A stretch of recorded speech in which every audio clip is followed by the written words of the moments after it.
and we will continue the video lecture that we have started the point of human skeletal system from the chapter that is locomotion and movement. In the last video lecture we studied about the bones of the cranium, the facial bones, as well as the hyoid bone, and we also studied about what is the bone, what it is made up of, what are osteoclast and everything. Now in this video lecture we will start with the vertebral column. Before starting the vertebral column, one thing you have to remember is that the total bones that are present in the skull, okay, what is the total number? It is 29.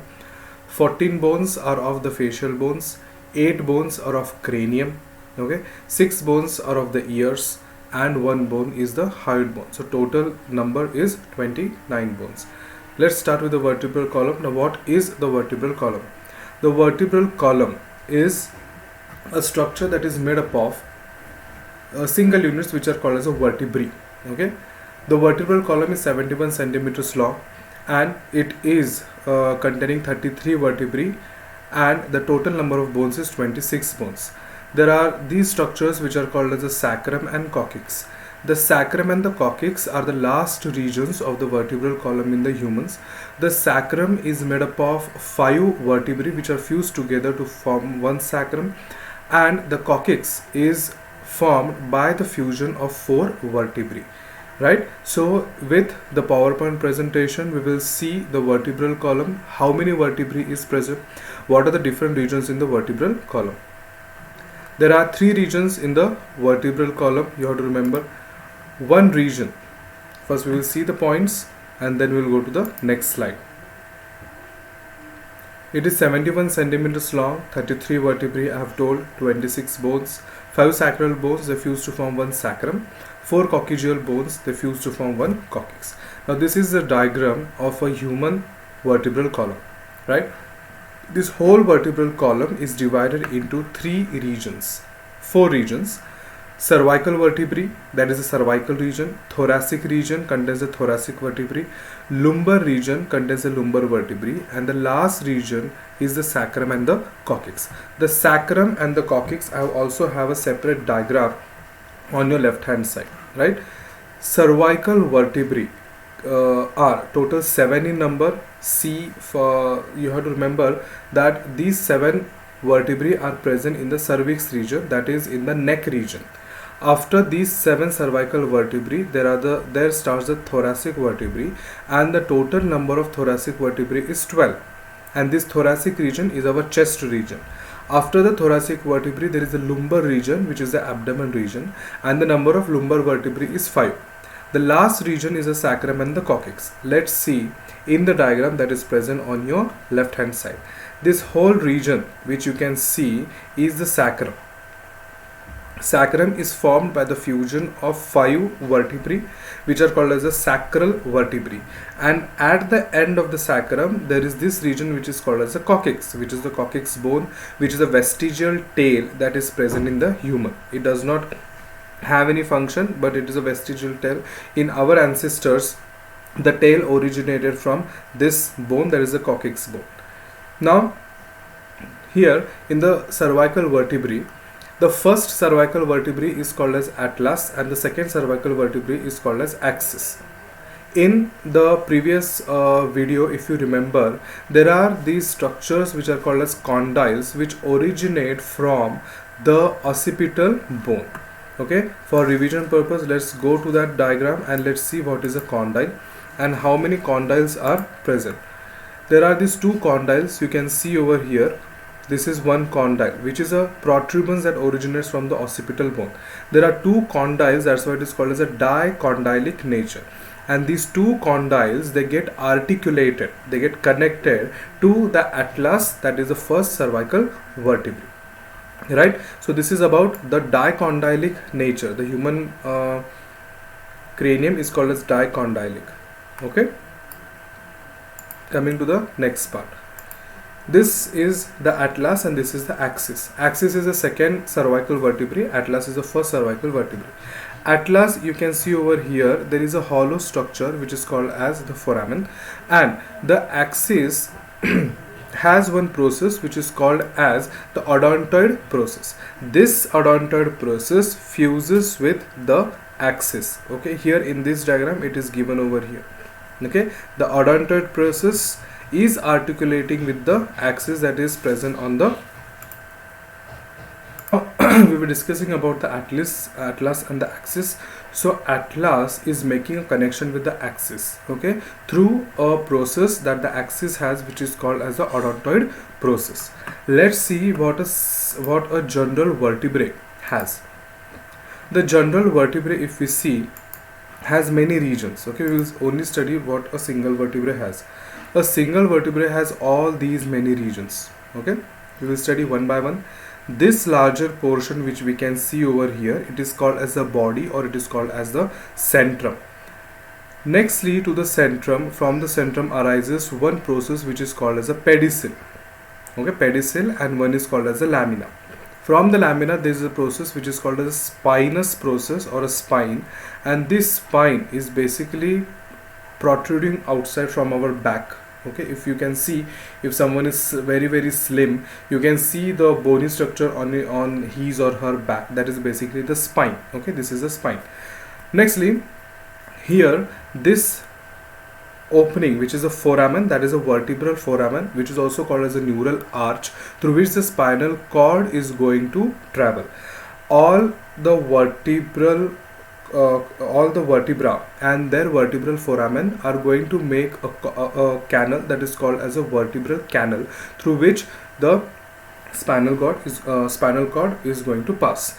Nextly, there are again 6 processes. Okay, here in the B diagram we can see there are 2 processes which are called as the superior articular processes, 2 processes which are called as the inferior articular processes, and 2 processes which are called as the transverse processes. So there are 6 processes which are also we have to remember, and these processes are near the neural arch.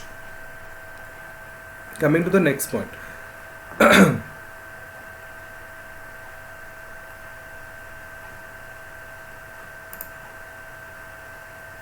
A typical vertebra.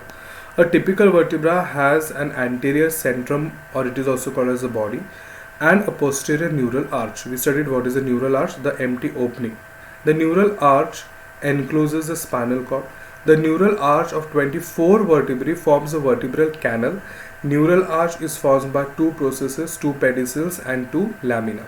6 processes are also present, and these 6 processes are close to the centrum. 2 superior articular process, 2 inferior articular process, 2 transverse articular process, and 1 is a spinal process. So this is the general vertebra is going to contain. This vertebra is called as a thoracic vertebra. Thoracic vertebra, this is the general diagram of the thoracic vertebra. There is a pedicel, there is lamina, this one is a spinal process, this part is called as a vertebral body or the centrum, and here there is a spinal cord which is passing through the neural arch. Now, how many thoracic vertebrae are present? After cervical vertebrae, there are total 7 cervical vertebrae, and after cervical vertebrae we have 12 number of the thoracic vertebrae which is present in the thorax region, that is in the chest region. They are stronger than the cervical vertebrae and they articulate with the ribs. How the ribs articulate with these thoracic vertebra and the sternum. The sternum is a flat bone that is present in front of the chest, in the center under the skin, that we will study in the upcoming videos surely. Then they articulate with the ribs. This is the lumbar vertebrae. Now the lumbar vertebrae, what is the lumbar region? Lumbar region is the abdominal region. How many vertebrae are present? 5 vertebrae are present. They are present in the abdomen. They are strong, short and thick. And you have to remember that the spinous process that originates from the lumbar vertebrae, it is pointed posteriorly, right? So that you have to remember. And the last region is the sacrum and the coccyx. This diagram is representing the sacrum. How does the sacrum and the coccyx looks like? The sacrum, I have told you, it is formed by the fusion of 5 vertebrae. The first, second, third, fourth, and the fifth vertebrae are fifth vertebrae. So all these 5 vertebrae together, they are going to form the sacrum. This is the sacrum region. Below the sacrum, which is a vestigial tail, which is called as the coccyx part, it is made up of 4 coccygeal bones. This is the apex of the sacrum, and this is the coccyx. In males, you have to remember that the coccyx in males points inferiorly. In females, the coccyx points inferiorly, but in males it points anteriorly, and it is considered as a vestigial tail. About the sacrum, okay, sacrum is present in between the innominate bones, that is the bones of the hip bones, that is about the pelvic girdle.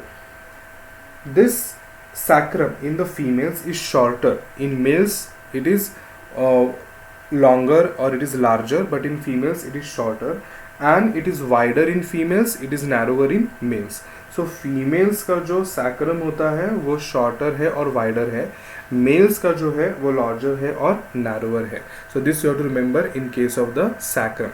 So this is all about the vertebral column. We have studied about the cervical vertebrae, we studied about the thoracic, lumbar vertebrae, and we also studied about the sacrum and the coccyx. Now let's go to the next point, that is called as the intervertebral discs.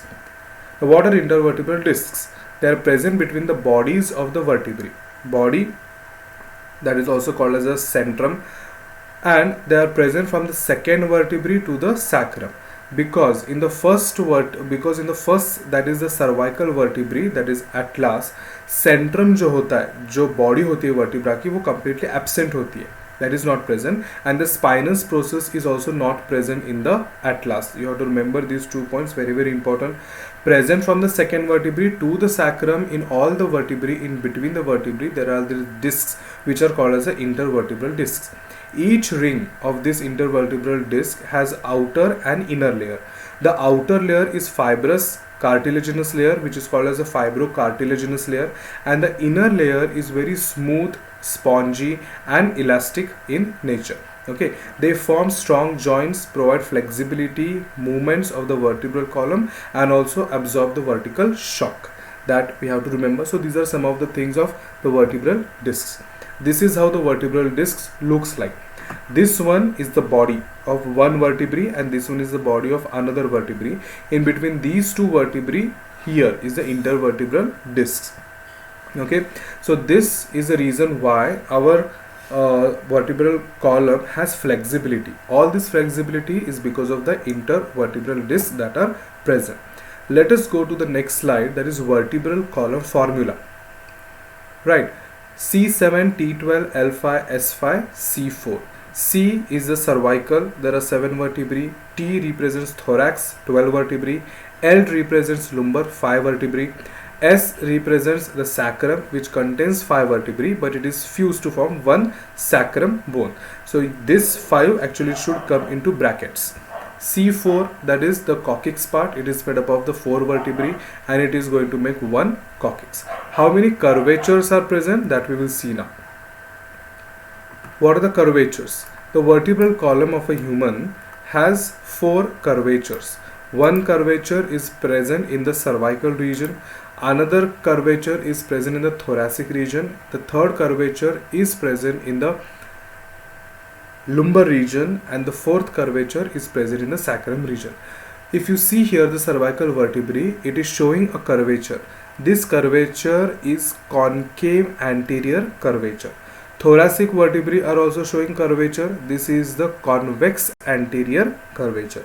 Lumbar is also showing the curvature. This is again the concave anterior curvature, and sacrum is the last curvature, that is a convex anterior curvature. So all these 4 curvatures we have to remember. Maybe question might come from this point also. Functions of vertebral column, let's see. It protects the spinal cord, because the spinal cord is passing through the neural arch, which is forming the vertebral or the canal, the vertebral canal. Then it carries the weight of the body during motion as well as in the standing position. Anterior cervical vertebrae allow the movement of the head. The inner vertebral disc provide flexibility so that the animal can move, can show its locomotion properly. It serves as a strong beam from which the viscera are suspended by mesenteries into the body cavity. Internal organs are suspended into the inner